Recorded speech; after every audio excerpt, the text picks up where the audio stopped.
Your questions, your decision.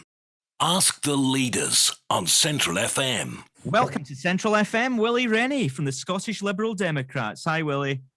It's good to speak to you. I'm here on the shores of the North Sea at St Andrews at the East Sands, and it's a beautiful day. So I'm delighted to be with you this afternoon. It really is. Beautiful skies. Now, before we talk proper politics, okay, it is abundantly clear that you have the talent for so much more. Now, in this campaign, you've tried your hand at karaoke, or not karaoke, it was karate. It's because I read that, yeah. But actually, we are going to talk about karaoke because, well, Annas and Douglas, you know, they're able to dance and sing. They've been doing lots of that on the campaign. So, you know, what's your musical talents, if you have any? What would be your karaoke song of choice? Well, I like to think I'm a bit more Usain Bolt than Anton Dubek, so I try to avoid all the dancing and the singing. It's not my thing. All you have to do is speak to my wife and she will tell you exactly why. So I tend to avoid all that stuff. Okay, well, the question lines have been jam-packed with people wanting to ask you all sorts of stuff in advance of the 6th of May. So let's make a start. Nicolle Cassells from the Central FM news team is here too. Hi, Nicolle. Hello. Hi, Nicolle. Let's start with Ricky. Ricky is talking about the past and the future. Let's hear what he's got to ask Willie Rennie of the Lib Dems. Hi, Willie. You've been leader of the Liberal Democrats for 10 years now, and in that time you've got up to 5 MSPs.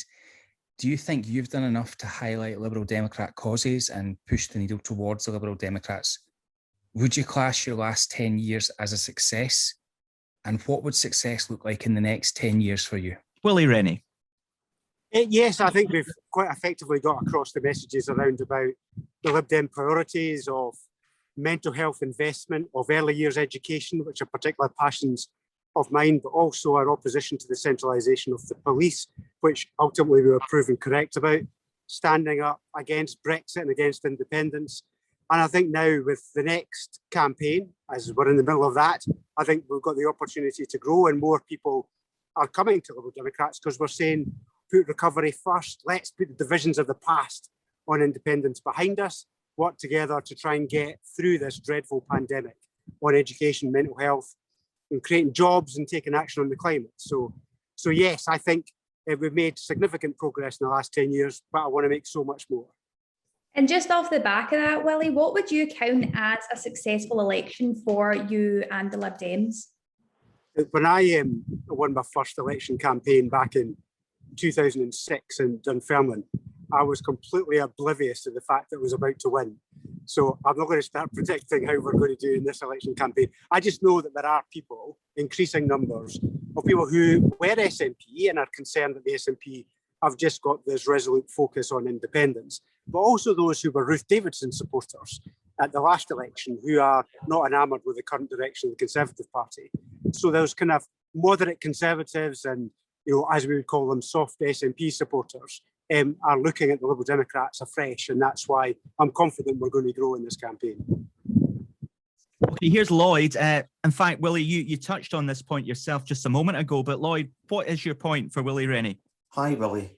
The Conservatives are backing the SNP's plans to centralise the social care sector, a move that risks repeating the expensive mistakes of the centralisation of Police Scotland. What proposals do you have for this sector that doesn't involve the monopolisation of services? Willie. Lloyd could be a spokesperson for us because that's exactly our view. The sector needs reform, but the kind of sticking plaster approach of a centralisation, I think, will just repeat the mistakes with the police. It kind of just covers up the fundamental weaknesses within the service. If you look at what the problems are, we need national inspection and a national standards so that can be inspected against. We also need to have quite a revolution in the way that we're paying people, because just now there's 20% vacancies among social care workers, and the turnover of staff is really, really high. So you don't get the continuity of care, you don't hold on to the experienced people, massive turnover, massive churn, and that affects the quality of the care that's provided at the end. So therefore we need more resources, we need to pay people more, and we need to make sure that we're investing in the talents of those workers so that they can provide ever better services. We saw through the pandemic that if we really tried, we could get people out of hospitals into social care. Now, there were some devastating consequences when they did that without testing people, but it did show what could be done. They could find the space to care for people in the community. So if it can be done then, it can be done now. That's why we are saying, let's avoid damaging centralisation and let's stick to a form of reform that allows the standards to be raised without control being put to Edinburgh. We're doing Ask the Leaders, and it's Willie Rennie of the Scottish Liberal Democrats here on Central FM. Now, the word has been mentioned, Willie, and that is the independence word, but here's Anne-Marie's question. Anne-Marie. Hi, my name is Anne-Marie and I'm from Denny. Willie, if the people of Scotland in the upcoming elections vote for a majority SNP government and therefore indicating that they support a Scottish independence referendum at some point in the future, not necessarily straight away, but once the pandemic is over, would you then deny the Scottish people that democratic right to vote on independence? That's not saying as a unionist, you cannot campaign for Scotland to remain in the UK. And my second part of my question is, if Scotland does return a majority in a Scottish independence referendum that they want to be independent, where does that leave the Liberal Democrats as a UK party? Would you then head up a new, totally independent from the UK Liberal Democrats? Would you set up a new Scottish Liberal Democratic Party? Willie Rennie. Well, Anne-Marie has made several assumptions that I don't think will turn out to be true. I mean, first of all, the support for independence is in decline. We've seen in the recent poll that it's down as low as 42%. And I think as the SNP have been advocating independence more, the support falls. So I don't think it's going to happen. I don't think they will get a majority, and it will be the Liberal Democrats that make the difference between the SNP getting that majority and not, because it's our key seats all over the country in every region that could make the difference. If people vote Liberal Democrat, we can stop the debate on independence and focus on the recovery instead. But, you know, if we were ever to get into that position, the Liberal Democrats have made it clear we don't support another referendum, so we won't vote for it. Just on the topic of independence, would you team up with the Scottish Conservatives if there was to be a second referendum? Well, we don't think there is. And we're therefore, so I don't know what will happen in the future. I mean, this just gives you an indication, doesn't it, about how much of a distraction it would be. They would have to be discussing who we were going to work with, who we weren't going to work with, the timing, how the question was going to be put, when it would be put, all of that stuff. It's incredibly distracting. Before you even get onto the currency and the borders and the European Union issues associated with it, we've seen in the last week how there's been bitter divisions between different factions of the nationalist movement about all of this. I just think we should avoid all that stuff and try and focus on the recovery, because I think people who are desperate for work will not forgive us for being distracted by independence. Okay, hopefully that's answered your question too, Anne-Marie. Willie, back to things that you have talent for. A little birdie tells me that you're a master of the game of chess. Is that true? Well, just because I stood in a big chess set doesn't mean I'm good at it. But the question I'm going to ask you is, will you be saying checkmate to your opponents at this election? Well, I think we've got a real chance to grow. I can see that in every region in Scotland that we can win the seat, sometimes the last seat on the list. And in many places, it will be between us and the Green Party. So if people want to stop the Greens who support independence and all the divisions that would come with that, then they should vote Liberal Democrats. So I think we'll have a really good chance of growing in this election campaign. I'm very optimistic. And the reason why is because our message, I think, is so powerful of putting recovery first. You know, lots of people are suffering from mental ill health, and I think they deserve better services. 1,500 young people are waiting over a year to get support, and that's unacceptable. You mentioned the Greens there. What would you say sets the Lib Dems apart then from other parties at Holyrood? Well, let me set out what I believe. I'm in favour of reform in the United Kingdom. I want to have a federal structure. I don't think any other party actually supports that policy. I'm against independence. Others agree with that. I'm also in favour of prioritising. In fact, it's the top priority is mental health. Others agree with tackling mental health issues, but I don't think they've put the same emphasis on it as we have. In terms of the environment, we're fully committed to the environment. Of course, other parties are as well. But I think we've got a track record, whether it was in government, of pushing this forward or in local government, of actually making the practical steps that are necessary to tackle climate change. In terms of education, we've been really strong supporters of early education, down particularly to 2-year-olds. And the extra money we got in the budget just recently for education, I think shows our full commitment to that issue. So those are the kind of priorities for Lib Dems. You'll find a bit of crossover with other parties, there's no doubt. We're a centre-left party, progressive, in favour of partnership with our neighbours. We were against Brexit. That gives you an idea about where we stand as a party. Okay, let's go on, Nicolle. The point of mental health, we know that the drugs death crisis in Scotland is a big issue. So how would the Lib Dems look to tackle that problem in Scotland? Yeah, we were actually really quite angry, very angry, in fact. I have been banging on for years about tackling the drugs crisis in Scotland. When I was first elected, I remember touring around different drug crisis centres in Glasgow, in Edinburgh, up in Dundee. I went to see all these places to get the best advice from the best people. And I took it to government and they ignored it. I wanted a Portuguese model where you treat it as a health issue rather than a criminal issue. And that would have helped to deal with much of the issue. Of course, it's a long-standing problem. But now we've got the highest drug death rate in Europe. It's 3.5 times that in England. And the First Minister expects us to excuse her for saying that she happened to have taken the eye off the ball.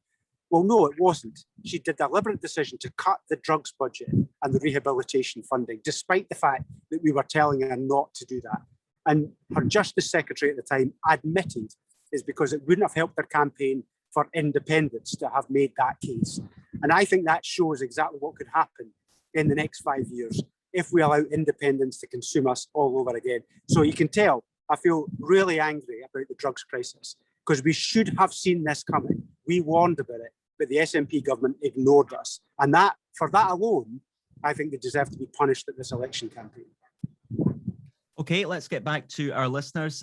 Sammy, Willie Rennie is here to take your question.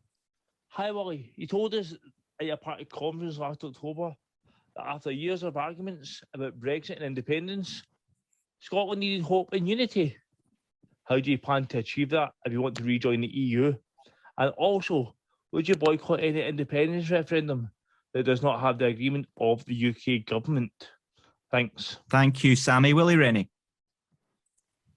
Yeah, again, several leaps into the future. I mean, we don't think the SNP will get a majority, so therefore we don't think they'll be able to make the case for having the referendum.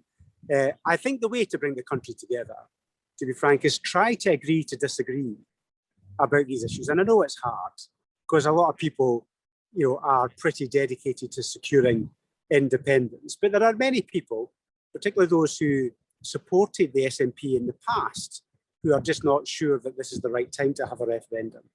So my appeal to everybody is to recognise that this is a phenomenal challenge, that it's going to take the skills and talents of everyone in the country to overcome. I mean, if you look at the challenges we've got, you've got the mental health crisis, we've got the drugs crisis, we've got the NHS that is completely overwhelmed just now, education with children losing out on a massive amount of education in the last year, and the Scottish education system not performing as well as it used to. And then you add on to that climate emergency. I mean, any government would find it difficult to cope with that at the best of times. To add independence onto that, I think will just overwhelm us. So therefore, my argument is let's agree to disagree for the next 5 years and work together. That's my attempt to try and bring people together. And I hope people can see it's a genuine attempt to try and kind of heal those divisions and trying to work together to deal with the challenges that we all face. And just speaking about Brexit there, do you think the UK rejoining the EU is a genuine possibility? I don't know. I hope so.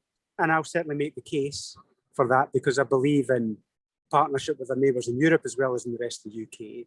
We were probably the strongest party against Brexit through the referendum. Before that, in fact, for decades, we've been strong supporters of the European Union and the EEC before that. So I think nobody can doubt our commitment to it. We recognise, however, that we lost in 2019. We lost the argument, as well as in 2016.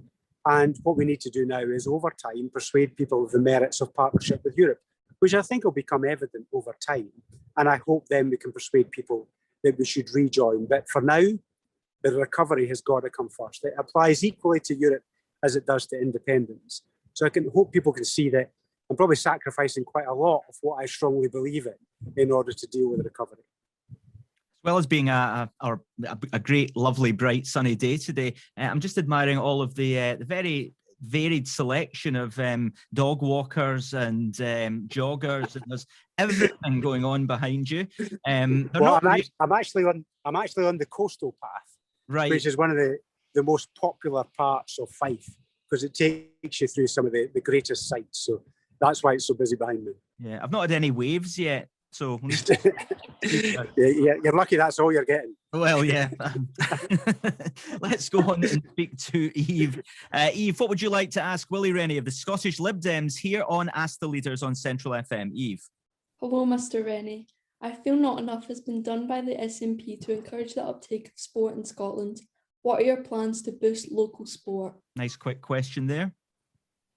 Yeah, as I think you probably have seen through the various election photocalls, that I'm a mad keen sports person. I do a run every single morning up the hills behind my house, and I've been playing shinty today. I was doing karate last week. I've been doing all sorts of different sports. So I'm a mad keen sports person. So what I want to do is make sure there's an opportunity in every school to participate in sport of your choice, whether it's competitive or otherwise. I want to make sure that we have the best leaders, the best people who can persuade others to take part in sport, whether it's the mile, the kind of daily mile that schools do, or any particular sport. I want to make sure we've got the right investment, and we're proposing to increase the investment in sport as well. So all of those things I think will help encourage more and more people to take part in what I think is one of the best bits of life. Presumably you enjoyed PE while you were, in your school days back in the day? Yeah, I was nutty about PE. I was a terrible goalkeeper though. I used to play for Kinross under-17s in the Dundee League, and my first game, I let in 23 goals. So my football career was finished before it even started. Let's have an education question, actually, from Vary. Vary, what would you like to ask Willie Rennie?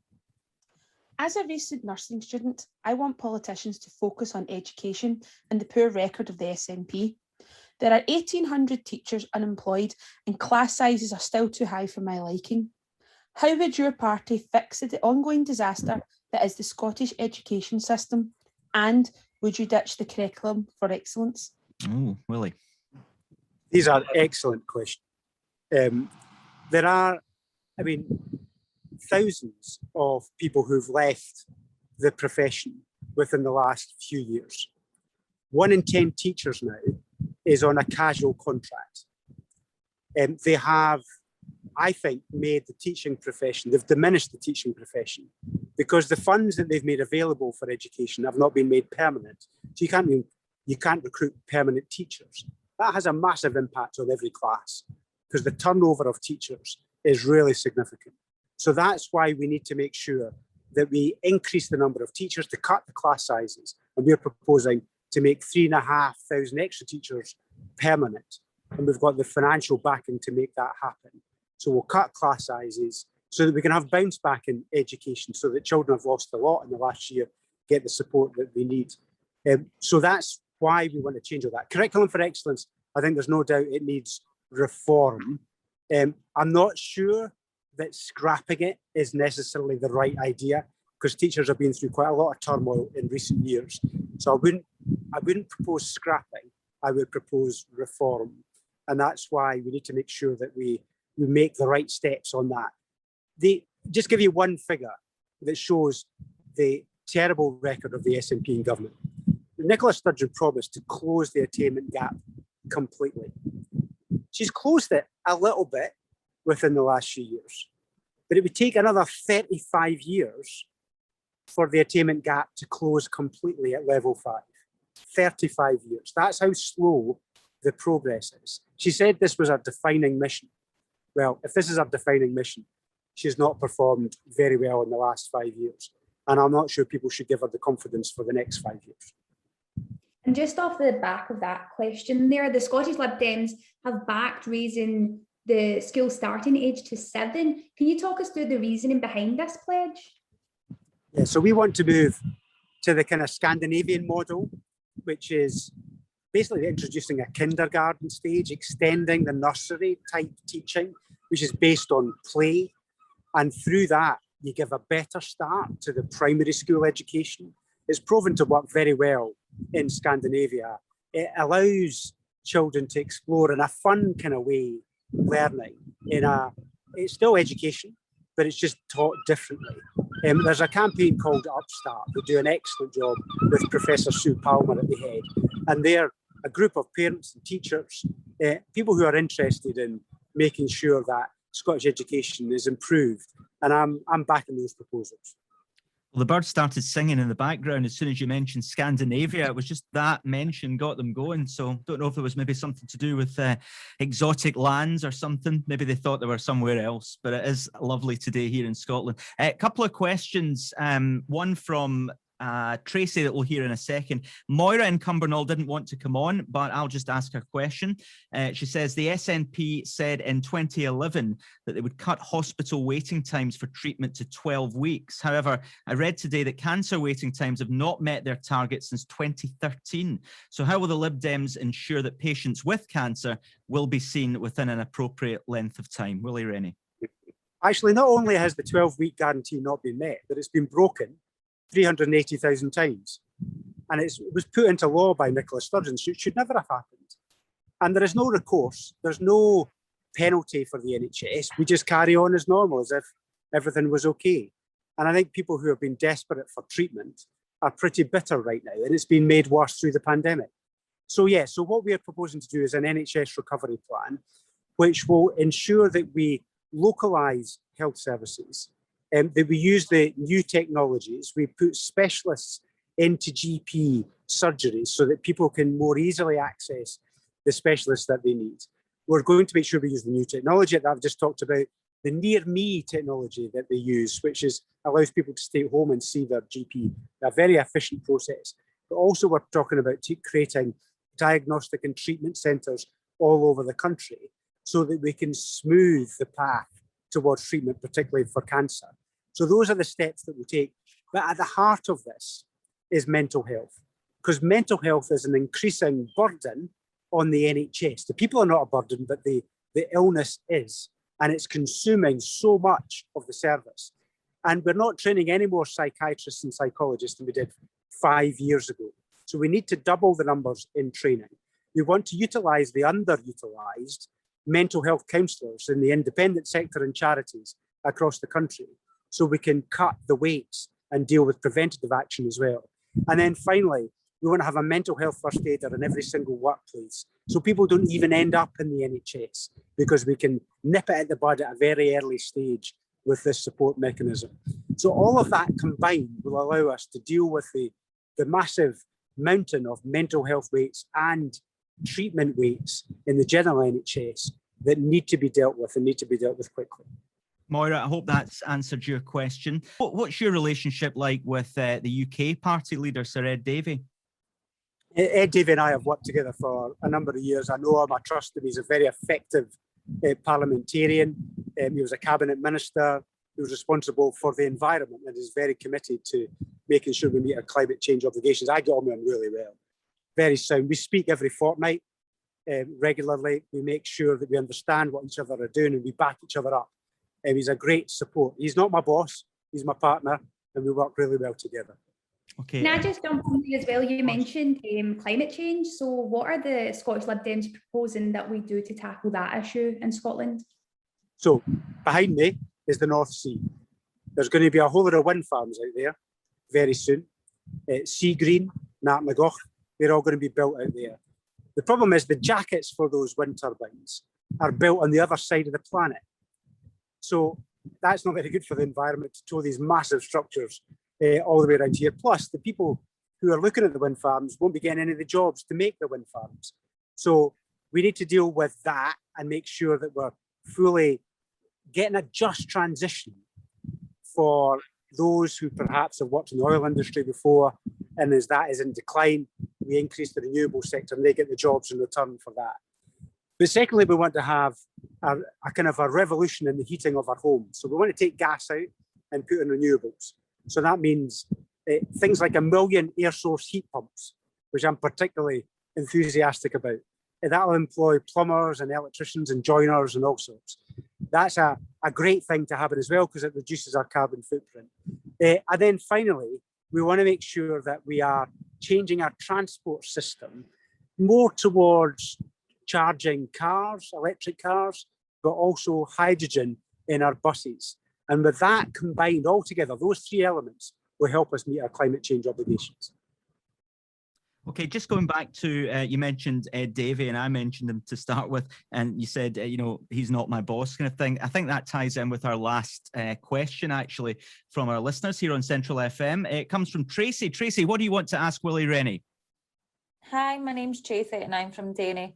My question is for Willie Rennie. What are your thoughts on vaccine passports? I'm really in favour, but I'm sure I heard you say you're not. Therefore, how would you keep the country safe during the COVID recovery? Also, Willie, can you explain what you are actually the leader of? A Scottish political party or a branch office with no powers at all? Thanks. Willie. I think we can get a sense of what our politics are from that. We are a Scottish party that's part of a federation with the UK party, and I'm proud of it because I believe in partnership. I don't believe in division and separation. Vaccine passports, we're very sceptical about vaccine passports. The best way to get through this pandemic is to suppress the virus by making sure that everybody takes the vaccine in a voluntary way. Nobody should be compelled to take the vaccine to access everyday services that a vaccine passport would require. Of course, for some elements of international travel, it will be required because other countries will insist upon it. But I'm not in favour of rolling it out across Scotland and across the UK, because I think it's a major step for government to insist that people have medical treatment before they can access everyday services. We came into this pandemic together. Let's come out of it together. Let's not divide society, because there are millions of people who still haven't had the vaccine. Why should they be left out of accessing services? Let's just make sure we can suppress this virus in the effective ways that we have been doing, rather than coming up with this expensive and I think, frankly, pointless exercise of vaccine passports. Nicolle, do you have anything just to add at the end? Or just lastly, how would you say that you think the SNP have handled the coronavirus pandemic overall? So I've praised Nicolle for her communication skills. I agree with her on the caution that she's taken. I bitterly regret that she ignored us last year when we said you need to test people before they go into care homes, because they ignored us. I asked several times and she ignored us, and the results were devastating.